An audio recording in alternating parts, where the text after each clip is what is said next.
Daniel chapter 8. Matthew Henry's commentary on the whole Bible. An exposition, with practical observations, of the book of the prophet Daniel. Chapter 8. The visions and prophecies of this chapter look only and entirely at the events that were then shortly to come to pass in the monarchies of Persia and Greece, and seem not to have any further reference at all. Nothing is here said of the Chaldean monarchy, for that was now just at its period, and therefore this chapter is written not in Chaldee, as the 6 foregoing chapters were, for the benefit of the Chaldeans, but in Hebrew, and so are the rest of the chapters to the end of the book, for the service of the Jews, that they might know what troubles were before them and what the issue of them would be, and might provide accordingly. In this chapter we have 1. The vision itself of the ram, and the he-goat, and the little horn that should fight and prevail against the people of God for a certain limited time, verses 1 to 14. 2. The interpretation of this vision by an angel, showing that the ram signified the Persian Empire, the he-goat the Grecian, and the little horn a king of the Grecian monarchy, that should set himself against the Jews and religion, which was Antiochus Epiphanes, verses 15 to 27. The Jewish church, from its beginning, had been all along, more or less, blessed with prophets, men divinely inspired to explain God's mind to them in His providences, and give them some prospect of what was coming upon them. But, soon after Ezra's time, divine inspiration ceased, and there was no more any prophet till the gospel day dawned. And therefore the events of that time were here foretold by Daniel, and left upon record, that even then God might not leave Himself without witness, nor them without a guide. Daniel 8 verses 1 to 14. Here is 1. The date of this vision, verse 1. It was in the 3rd year of the reign of Belshazzar, which proved to be his last year, as many reckon, so that this chapter also should be, in order of time, before the 5th. That Daniel might not be surprised at the destruction of Babylon, now at hand, God gives him a foresight of the destruction of other kingdoms hereafter, which in their day had been as potent as that of Babylon. Could we foresee the changes that shall be hereafter, when we are gone, we should the less admire, and be less affected with, the changes in our own day, for that which is done is that which shall be done, Ecclesiastes 1 verse 9. Then it was that a vision appeared to me, even to me, Daniel. Here he solemnly attests the truth of it. It was to him, even to him, that the vision was shown, he was the eyewitness of it. And this vision puts him in mind of a former vision which appeared to him at the first, in the 1st year of this reign, which he makes mention of because this vision was an explication and confirmation of that, and points at many of the same events. That seems to have been a dream, a vision in his sleep. This seems to have been when he was awake. 2. The scene of this vision. The place where that was laid was in Shushan the palace, one of the royal seats of the kings of Persia, situated on the banks of the river Ulai, which surrounded the city. It was in the province of Elam, that part of Persia which lay next to Babylon. Daniel was not there in person, for he was now in Babylon, a captive, in some employment under Belshazzar, and might not go to such a distant country, especially being now an enemy's country.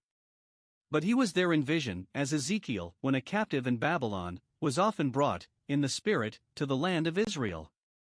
Note, the soul may be a liberty when the body is in captivity, for, when we are bound, the Spirit of the Lord is not bound. The vision related to that country, and therefore there he was made to fancy himself to be as strongly as if he had really been there. 3. The vision itself and the process of it. 1. He saw a ram with 2 horns, verse 3. This was the second monarchy, of which the kingdoms of Media and Persia were the 2 horns. The horns were very high, but that which came up last was the higher, and got the start of the former. So the last shall be first, and the first last. The kingdom of Persia, which rose last, in Cyrus, became more eminent than that of the Medes. 2. He saw this ram pushing all about him with his horns, verse 4, westward, towards Babylon, Syria, Greece and Asia the less, northward, towards the Lydians, Armenians and Scythians, and southward, towards Arabia, Ethiopia and Egypt, for all these nations did the Persian Empire, one time or other, make attempts upon for the enlarging of their dominion. And at last he became so powerful that no beasts might stand before him. This ram, though of a species of animal often preyed upon, became formidable even to the beasts of prey themselves, so that there was no standing before him, no escaping him, none that could deliver out of his hand, but all must yield to him. The kings of Persia did according to their will, prospered in all their ways abroad, had an uncontrollable power at home, and became great. He thought himself great because he did what he would, but to do good is that which makes men truly great. 3. He saw this ram overcome by a he-goat. He was considering the ram, wondering that so weak an animal should come to be so prevalent, and thinking what would be the issue, and behold, a he-goat came, verse 5. This was Alexander the Great, the son of Philip king of Macedonia. He came from the west, from Greece which lay west from Persia. He fetched a great compass with his army, he came upon the face of the whole earth, he did in effect conquer the world, and then sat down and wept because there was not another world to be conquered. Unus Peleo juveni non sufficit orbis, one world was too little for the youth of Pele. This he-goat, a creature famed for comeliness in going, Proverbs 30 verse 31, went on with incredible swiftness, so that he touched not the ground, so lightly did he move, he rather seemed to fly above the ground than to go upon the ground, or none touched him in the earth, that is, he met with little or no opposition. This he-goat or buck had a notable horn between his eyes, like a unicorn. He had strength, and knew his own strength, he saw himself a match for all his neighbors. Alexander pushed his conquests on so fast, and with so much fury, that none of the kingdoms he attacked had courage to make a stand, or give check to the progress of his victorious arms. In 6 years he made himself master of the greatest part of the then known world. Well might he be called a notable horn, for his name still lives in history as the name of one of the most celebrated commanders in war that ever the world knew. Alexander's victories and achievements are still the entertainment of the ingenious. This he-goat came to the ram that had 2 horns, verse 6. Alexander with his victorious army attacked the kingdom of Persia, an army consisting of no more than 30,000 foot and 5,000 horse. He ran unto him, to surprise him ere he could get intelligence of his motions, in the fury of his power. He came close to the ram. Alexander with his army came up with Darius Codomanus, then emperor of Persia, being moved with choler against him, verse 7.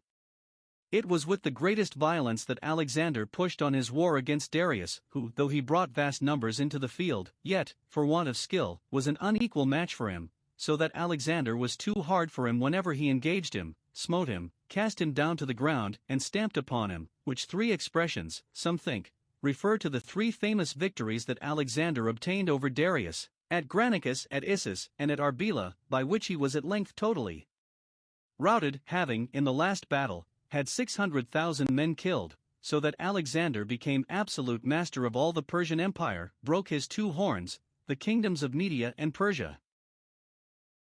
The ram that had destroyed all before him, verse 4, now is himself destroyed. Darius has no power to stand before Alexander, not has he any friends or allies to help to deliver him out of his hand. Note, those kingdoms which, when they had power, abused it, and, because none could oppose them, withheld not themselves from the doing of any wrong, may expect to have their power at length taken from them, and to be served in their own kind. Isaiah 33 verse 1. 4. He saw the he-goat made hereby very considerable, but the great horn, that had done all this execution, was broken, verse 8. Alexander was about 20 years old when he began his wars. When he was about 26 he conquered Darius, and became master of the whole Persian Empire. But when he was about 32 or 33 years of age, when he was strong, in his full strength, he was broken. He was not killed in war, in the bed of honor, but died of a drunken surfeit, or, as some suspect, by poison, and left no child living behind him to enjoy that which he had endlessly labored for, but left a lasting monument of the vanity of worldly pomp and power, and their insufficiency to make a man happy. 5. He saw this kingdom divided into 4 parts, and that instead of that one great horn there came up 4 notable ones, Alexander's 4 captains, to whom he bequeathed his conquests, and he had so much that, when it was divided among 4, they had each of them enough for any one man. These 4 notable horns were towards the 4 winds of heaven, the same with the 4 heads of the leopard, chapter 7 verse 6, the kingdoms of Syria and Egypt, Asia and Greece, Syria lying to the east, Greece to the west, Asia Minor to the north and Egypt to the south. Note, those that heap up riches know not who shall gather them, nor whose all those things shall be which they have provided. 6. He saw a little horn which became a great persecutor of the church and people of God, and this was the principal thing that was intended to be shown to him in this vision, as afterwards, chapter 11 verse 30, etc. All agree that this was Antiochus Epiphanes, so he called himself, the Illustrious, but others called him Antiochus Epimanes, Antiochus the Furious. He is called here, as before, chapter 7 verse 8, a little horn, because he was in his original contemptible. There were others between him and the kingdom, and he was of a base servile disposition, had nothing in him of princely qualities, and had been for some time a hostage and prisoner at Rome, whence he made his escape, and though the youngest brother, and his elder living, got the kingdom, he waxed exceedingly great towards the south, for he seized upon Egypt, and towards the east, for he invaded Persia and Armenia. But that which is here especially taken notice of is the mischief that he did to the people of the Jews. They are not expressly named, or prophecies must not be too plain, but they are here so described that it would be easy for those who understood scripture language to know who were meant, and the Jews, having notice of this before, might be awakened to prepare themselves and their children beforehand for these suffering trying times. 1. He set himself against the pleasant land, the land of Israel, so called because it was the glory of all lands, for fruitfulness and all the delights of human life, but especially for the tokens of God's presence in it, and its being blessed with divine revelations and institutions. It was Mount Zion that was beautiful for situation, the joy of the whole earth. Psalm 48 verse 2. The pleasantness of that land was that there the Messiah was to be born, who would be both the consolation and the glory of his people Israel. Note, we have reason to reckon that a pleasant place which is a holy place, in which God dwells, and where we may have opportunity of communing with him. Surely, it is good to be here. 2. He fought against the host of heaven, that is, the people of God, the church, which is the kingdom of heaven, the church militant here on earth. The saints, being born from above, and citizens of heaven, and doing the will of God by his grace, in some measure, as the angels of heaven do it, may be well called a heavenly host. Or the priests and Levites who were employed in the service of the tabernacle, and their warred a good warfare, were this host of heaven. These Antiochus set himself against, he waxed great to the host of heaven in opposition to them, and in defiance of them. 3. He cast down some of the host, that is, of the stars, for they are called the host of heaven, to the ground, and stamped upon them. Some of those that were most eminent both in church and state, that were burning and shining lights in their generation, he either forced to comply with his idolatries, or put them to death. He got them into his hands, and then trampled upon them and triumphed over them, as good old Eleazar, and the 7 brethren, whom he put to death with cruel tortures because they would not eat swine's flesh. 2 Mac. 6:7. He gloried in it that herein he insulted heaven itself and exalted his throne above the stars of God. Isaiah 14 verse 13. 4. He magnified himself even to the prince of the host. He set himself against the high priest, Onias, whom he deprived of his dignity, or rather against God himself, who is Israel's king of old, who reigns forever, Zion's king, who himself heads his own host that fight his battles. Against him Antiochus magnified himself as Pharaoh, when he said, "Who is the Lord?" Note, those who persecute the people of God persecute God himself. 5. He took away the daily sacrifice. The morning and evening lamb, which God appointed to be offered every day upon his altar to his honor, Antiochus forbade and restrained the offering of. No doubt he took away all other sacrifices, but only the daily sacrifice is mentioned, because that was the greatest loss of all, for in that they kept up their constant communion with God, which they preferred before that which is only occasional. God's people reckon their daily sacrifices, their morning and evening exercises of devotion, the most needful of their daily business, and the most delightful of their daily comforts, and would not for all the world part with them. 6. He cast down the place of his sanctuary.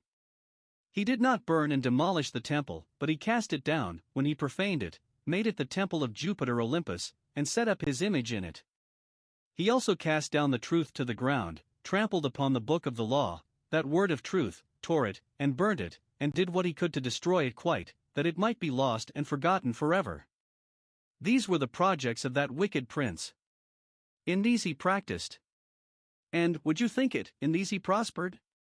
He carried the matter very far, seemed to have gained his point, and went near to extirpate that holy religion which God's right hand had planted.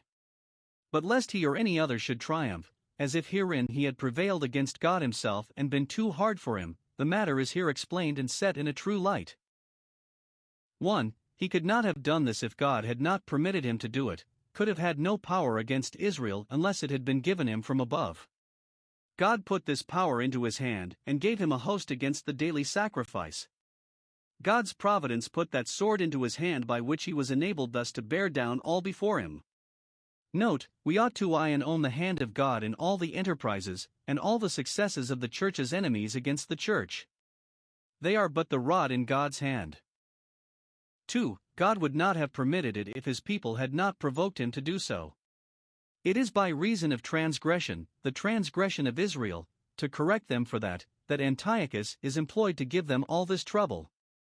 Note, when the pleasant land and all its pleasant things are laid waste, it must be acknowledged that sin is the procuring cause of all the desolation. Who gave Jacob to the spoil? Did not the Lord, he against whom we have sinned? Isaiah 42 verse 24. The great transgression of the Jews after the captivity, when they were cured of idolatry, was a contempt and profanation of the holy things, snuffing at the service of God, bringing the torn and the lame for sacrifice, as if the table of the Lord were a contemptible thing. So we find Malachi 1 verses 7 and 8, etc., and that the priests were guilty of this. Malachi 2 verses 1 and 8, and therefore God sent Antiochus to take away the daily sacrifice and cast down the place of his sanctuary. Note, it is just with God to deprive those of the privileges of his house who despise and profane them, and to make those know the worth of ordinances by the want of them, who would not know it by the enjoyment of them. 7. He heard the time of this calamity limited and determined, not the time when it should come, that is not here fixed, because God would have his people always prepared for it, but how long it should last, that, when they had no more any prophets to tell them how long. Psalm 74 verse 9, which psalm seems to have been calculated for this dark and doleful day, they might have this prophecy to give them a prospect of deliverance in due time. Now concerning this we have here 1. The question asked concerning it, verse 13. Observe. 1. By whom the question was put. I heard one saint speaking to this purport, and then another saint seconded him. Oh, that we knew how long this trouble will last! The angels here are called saints, for they are holy ones, chapter 4 verse 13, the holy myriads, Jude 14. The angels concern themselves in the affairs of the church, and inquire concerning them, if, as here, concerning its temporal salvations, much more do they desire to look into the great salvation, 1 Peter 1 verse 12. One saint spoke of the thing, and another inquired concerning it. Thus John, who lay in Christ's bosom, was beckoned to by Peter to ask Christ a question, John 13 verses 23 and 24. 2. To whom the question was put. He said unto Palmoni that spoke.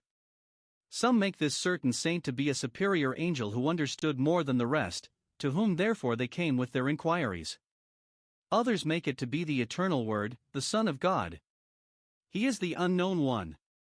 Palmoni seems to be compounded of Poloni Almoni, which is used, Ruth 4 verse 1, for ho, such a one, and 2 Kings 6 verse 8, for such a place. Christ was yet the nameless one. Wherefore ask thou after my name, seeing it is secret? Judges 13 verse 18.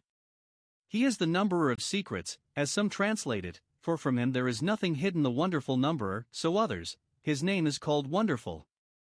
Note, if we would know the mind of God, we must apply to Jesus Christ, who lay in the bosom of the Father, and in whom are hidden all the treasures of wisdom and knowledge, not hidden from us, but hidden for us. 3. The question itself that was asked, how long shall be the vision concerning the daily sacrifice? How long shall the prohibition of it continue? How long shall the pleasant land be made unpleasant by that severe interdict? How long shall the transgression of desolation, the image of Jupiter, that great transgression which makes all our sacred things desolate, how long shall that stand in the temple?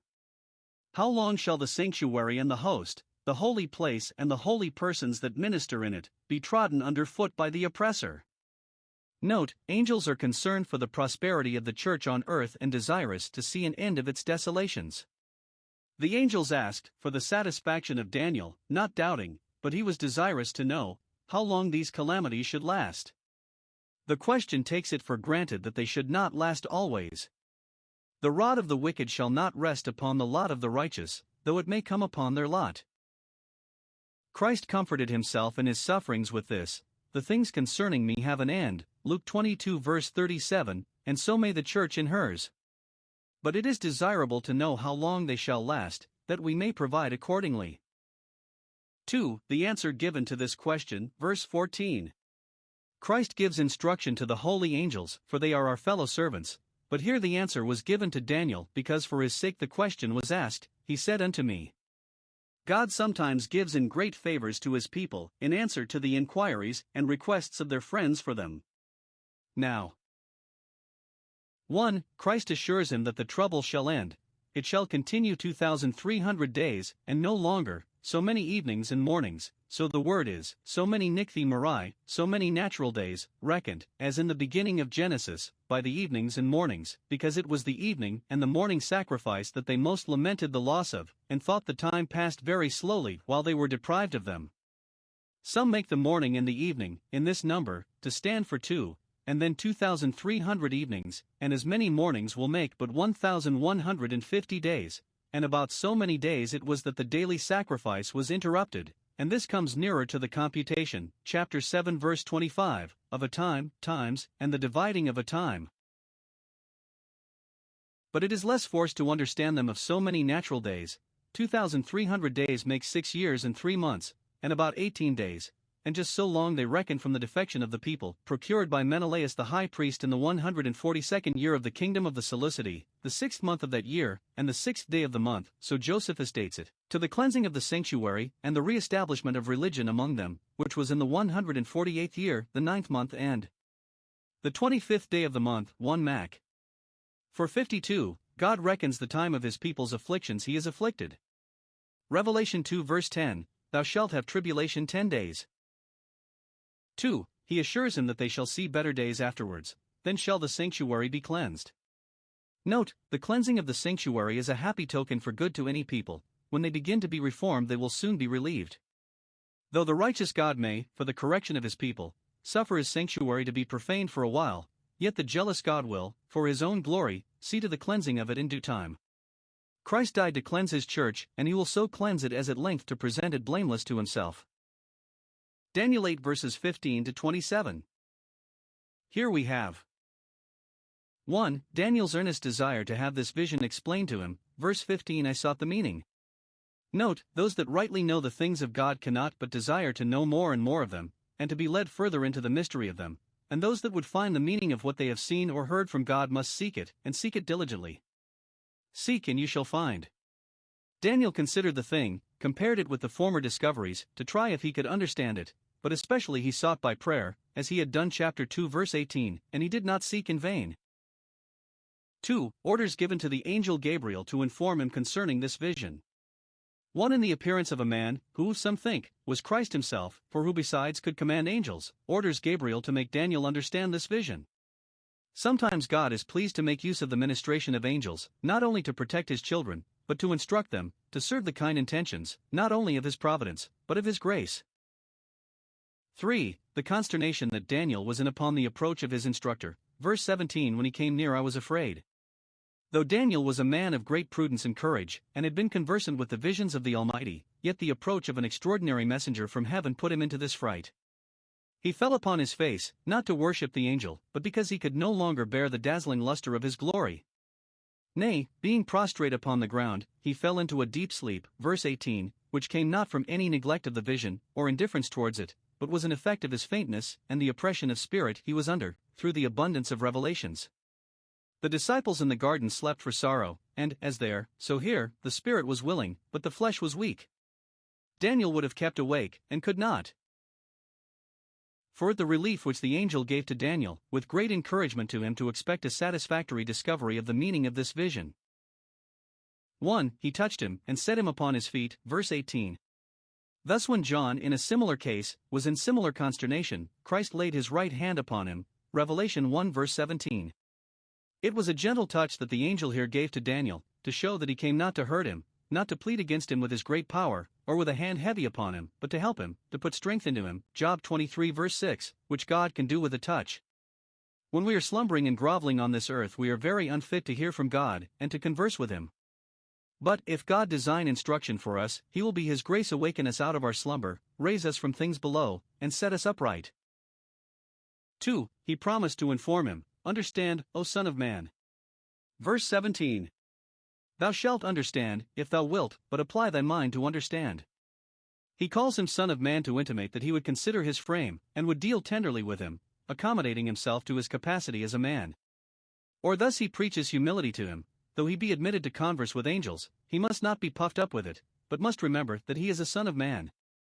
Or perhaps this title puts honor upon him. The Messiah was lately called the Son of Man, chapter 7 verse 13, and Daniel is akin to him, and is a figure of him as a prophet and one greatly beloved. He assures him that he shall be made to know what shall be in the last end of the indignation, verse 19. Let it be laid up for a comfort to those who shall live to see these calamitous times that there shall be an end of them, the indignation shall cease, Isaiah 10 verse 25, it shall be overpast, Isaiah 26 verse 20. It may intermit and return again, but the last end shall be glorious, good will follow it, nay, and good will be brought out of it. He tells him, verse 17, at the time of the end shall be the vision, when the last end of the indignation comes, when the course of this providence is completed, then the vision shall be made plain and intelligible by the event, as the event shall be made plain and intelligible by the vision. Or at the time of the end of the Jewish church, in the latter days of it, shall this vision be accomplished, 300 or 400 years hence. Understand it therefore, that thou mayest leave it on record for the generations to come. But is he asked more particularly, when is the time of the end? And how long will it be before it arrive? Let this answer suffice, verse 19 at the time appointed the end shall be. It is fixed in the divine counsel, which cannot be altered and which must not be pried into. 5. The exposition which he gave him of the vision. 1. Concerning the two monarchies of Persia and Greece, verses 20 to 22. The ram signified the succession of the kings of Media and Persia, the rough goat signified the kings of Greece, the great horn was Alexander, the four horns that rose in his room were the four kingdoms into which his conquests were cantoned, of which before, verse 8. They are said to stand up out of the nations, but not in his power, none of them ever made the figure that Alexander did.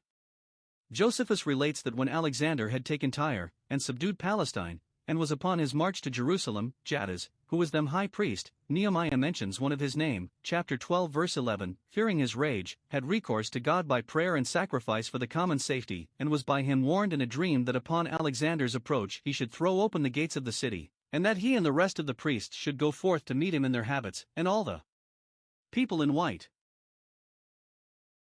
Alexander, seeing this company at a distance, went himself alone to the high priest, and having prostrated himself before that God whose name was engraven in the golden plate of his mitre, he first saluted him, and, being asked by one of his own captains why he did so, he said that while he was yet in Macedon, musing on the conquest of Asia, there appeared to him a man like unto this, and thus attired, who invited him into Asia, and assured him of success in the conquest of it. The priests led him to the temple, where he offered sacrifice to the God of Israel, as they directed him, and there they showed him this book of the prophet Daniel, that it was there foretold that a Grecian should come and destroy the Persians, which animated him very much in the expedition he was now meditating against Darius. Hereupon he took the Jews and their religion under his protection, promised to be kind to those of their religion in Babylon and Media, whither he was now marching, and in honor of him all the priests that had sons born that year called them Alexander. Joseph. Lib 11. 2. Concerning Antiochus and his oppression of the Jews. This is said to be in the latter time of the kingdom of the Greeks, when the transgressors are come to the full, verse 23, that is, when the degenerate Jews have filled up the measure of their iniquity, and are ripe for this destruction, so that God cannot in honor bear with them any longer than shall stand up this king, to be flagellum Dei the rod in God's hand for the chastising of the Jews. Now observe here. 1. His character, he shall be a king of fierce countenance, insolent and furious, neither fearing God nor regarding man, understanding dark sentences, or, rather, versed in dark practices, the hidden things of dishonesty. He was master of all the arts of dissimulation and deceit, and knew the depths of Satan as well as any man. He was wise to do evil. 2. His success. He shall make dreadful havoc of the nations about him. His power shall be mighty, bear down all before it, but not by his own power, verse 24, but partly by the assistance of his allies, Eumenes and Attalus, partly by the baseness and treachery of many of the Jews, even of the priests that came into his interests, and especially by the divine permission. It was not by his own power, but by a power given him from above, that he destroyed wonderfully, and thought he made himself a great man by being a great destroyer. He destroys wonderfully indeed, for he destroys 1. The mighty people, and they cannot resist him by their power. The princes of Egypt cannot stand before him with all their forces, but he practices against them and prospers. Note, the mighty ones of the earth commonly meet with those at length that are too hard for them, that are more mighty than they. Let not the strong man then glory in his strength, be it ever so great, unless he could be sure that there were none stronger than he. 2. He destroys the holy people, or the people of the holy ones, and their sacred character does neither deter him from destroying them nor defend them from being destroyed. All things come alike to all, and there is one event to the mighty and to the holy in this world. 3. The methods by which he will gain this success, not by true courage, wisdom, or justice, but by his policy and craft, verse 25, by fraud and deceit, and serpentine subtlety, he shall cause craft to prosper, so cunningly shall he carry on his projects that he shall gain his point by the art of wheedling. By peace he shall destroy many as others do by war, under the pretense of treaties, leagues, and alliances with them, he shall encroach on their rights and trick them into a subjection to him. Thus sometimes what a nation truly brave has gained in a righteous war a nation truly base has regained in a treacherous peace, and craft has been caused to prosper. 4. The mischief that he shall do to religion, he shall magnify himself in his heart, and think himself fit to prescribe and give law to everybody, so that he shall stand up against the Prince of Princes, that is, against God himself. He will profane his temple and altar, prohibit his worship, and persecute his worshippers. See what a height of impudence some men's impiety brings them to. They openly bid defiance to God himself, though he is the King of kings. 5. The ruin that he shall be brought to at last, he shall be broken without hand, that is, without the hand of man. He shall not be slain in war, nor shall he be assassinated, as tyrants commonly were, but he shall fall into the hand of the living God and die by an immediate stroke of his vengeance. He, hearing that the Jews had cast the image of Jupiter Olympus out of the temple, where he had placed it, was so enraged at the Jews that he vowed he would make Jerusalem a common burial place, and determined to march thither immediately. But no sooner had he spoken these proud words than he was struck with an incurable plague in his bowels. Worms bred so fast in his body that whole flakes of flesh sometimes dropped from him. His torments were violent, and the stench of his disease such that none could endure to come near him. He continued in this misery very long. At first he persisted in his menaces against the Jews, but at length, despairing of his recovery, he called his friends together, and acknowledged all those miseries to have fallen upon him for the injuries he had done to the Jews and his profaning the temple at Jerusalem. Then he wrote courteous letters to the Jews, and vowed that if he recovered he would let them have the free exercise of their religion. But finding his disease grow upon him, when he could no longer endure his own smell, he said, "It is meet to submit to God, and for man who is mortal not to set himself in competition with God," and so died miserably in a strange land, on the mountains of Pakata near Babylon. So Usher's Annals, AM 3840, about 160 years before the birth of Christ. 3. As to the time fixed for the continuance of the cessation of the daily sacrifice, it is not explained here, but only confirmed, verse 26. That vision of the evening and morning is true, in the proper sense of the words, and needs no explication. How unlikely soever it might be that God should suffer his own sanctuary to be thus profaned, yet it is true, it is too true, so it shall be. 6. Here is the conclusion of this vision, and here. 1. The charge given to Daniel to keep it private for the present. Shut thou up the vision, let it not be publicly known among the Chaldeans, lest the Persians, who were now shortly to possess the kingdom, should be incensed against the Jews by it, because the downfall of their kingdom was foretold by it, which would be unseasonable now that the edict for their release was expected from the king of Persia. Shut it up, for it shall be for many days. It was about 300 years from the time of this vision to the time of the accomplishment of it, therefore he must shut it up for the present, even from the people of the Jews, lest it should amaze and perplex them, but let it be kept safely for the generations to come, that should live about the time of the accomplishment of it, for to them it would be both most intelligible and most serviceable. Note, what we know of the things of God should be carefully laid up, that hereafter, when there is occasion, it may be faithfully laid out, and what we have not now any use for, yet we may have another time. Divine truths should be sealed up among our treasures, that we may find them again after many days. 2. The care he took to keep it private, having received such a charge, verse 27.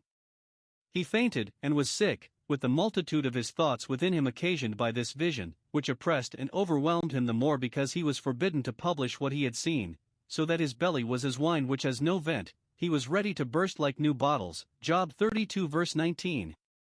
However, he kept it to himself, stifled and smothered the concern he was in, so that those he conversed with could not perceive it, but he did the king's business according to the duty of his place, whatever it was. Note, as long as we live in this world we must have something to do in it, and even those whom God has most dignified with his favors must not think themselves above their business, Nor must the pleasure of communion with God take us off from the duties of our particular callings, but still we must in them abide with God. Those especially that are entrusted with public business must see to it that they conscientiously discharge their trust.